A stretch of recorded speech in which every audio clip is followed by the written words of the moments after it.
സദസ്സിൽ ആരെന്ത് പറഞ്ഞിട്ട് ഒരു കാര്യമില്ല.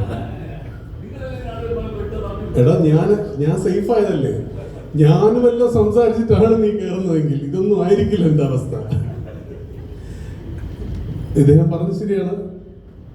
അദ്ദേഹം ആദ്യമായി അസിസ്റ്റന്റ് ഡയറക്ടറായ സിനിമയുടെ നായകനാവാനുള്ള ഭാഗ്യം ലഭിച്ച ഒരാളാണ് ഞാൻ. ഇവൻ ആ സമയത്ത് ഞാനത് എവിടെ പറഞ്ഞു തോന്നുന്നു, സാറിന് ഒരു എല്ലാവരും സിനിമയിലുള്ളതുകൊണ്ടും നിങ്ങൾക്ക് എല്ലാം അറിയാവുന്ന കാര്യമാണ്, മീഡിയയിലും ഉള്ള എല്ലാ സുഹൃത്തുക്കൾക്കും അറിയാവുന്ന കാര്യമാണ്. ഒരു സിനിമയിൽ ഏറ്റവും അധികം ട്രാഷ് ചെയ്യപ്പെടുകയും ഹരാസ് ചെയ്യപ്പെടുകയും ചെയ്യുന്ന ഒരു പാവം വർഗമാണ് അസിസ്റ്റന്റ് ഡയറക്ടർമാർ എന്ന് പറയുന്നത്. എല്ലാവരും എടുത്തിട്ട് ഒടുക്കുന്ന ആൾക്കാരാണ്. എന്തിനാണെന്ന് അറിഞ്ഞത്, സംവിധായകനാവട്ടെ, പ്രൊഡ്യൂസർ സൈഡിൽ നിന്നാവട്ടെ, ഒരു കുഴപ്പം പിടിച്ച ആക്ടർ ഉണ്ടെങ്കിൽ അയാളാവട്ടെ,